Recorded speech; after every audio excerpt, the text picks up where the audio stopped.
A day after President Salva Kiir reluctantly signed a peace deal intended to glue together the shards of the previous truths, there is renewed hope as the youngest nation attempts to end yet another dark chapter in its history. The agreement calls for a ceasefire in the war-racked country within 72 hours and the formation of a transitional government after 30 days, where the SPLM in opposition leader Dr Riek Machar will become the first vice president.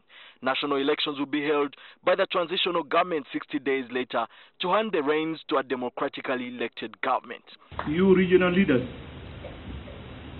to stand with us in the implementation. Otherwise, we may spoil it if it is left to us. Obviously, the people want peace. They are for it. They want to start a new life with the peace agreement. So it's not hard for the people to support the peace agreement. Yet there is a cautious optimism as the two protagonists mull over the prickly issues and the pragmatism of the 74-page agreement, a concern shared by international law don Professor Philip Kasaija.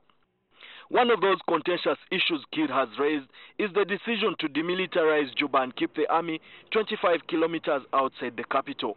Under this deal, Kiir will be entitled to 260 bodyguards, while Machar will have 195. Kiir is against the proposal to give his rivals leverage to appoint the governors in the oil-rich Unity and Upper Nile states, which are the economic lifeline of the impoverished nation. The incumbent is also worried about a proposal to find consensus with his deputy on critical issues, which he fears will cause a gridlock in Juba and turn him into a lame duck president. So for the government, they think that, look, this is the oil-producing areas. If you put it under the opposition, then there may be serious objection there.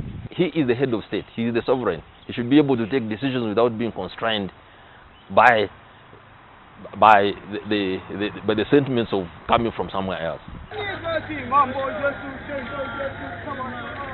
Uganda's troops deployed in the volatile pockets of South Sudan have been given 45 days to withdraw.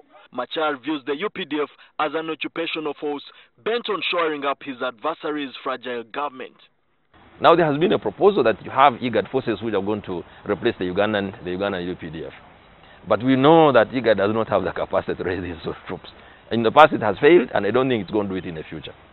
Now the other proposal is to have the expansion of UNIMIS, because we already have a United Nations peacekeeping mission in South Sudan. So that when the UPDF leaves, then you have... but that's a decision which will have to be taken by the Security Council. However, he has promised to send a delegation to Kampala to hold talks with the president, as the regime here will need to engage a fresh rapprochement with Kiir's rival. Emmanuel Mutaiziwa, NTV Tonight.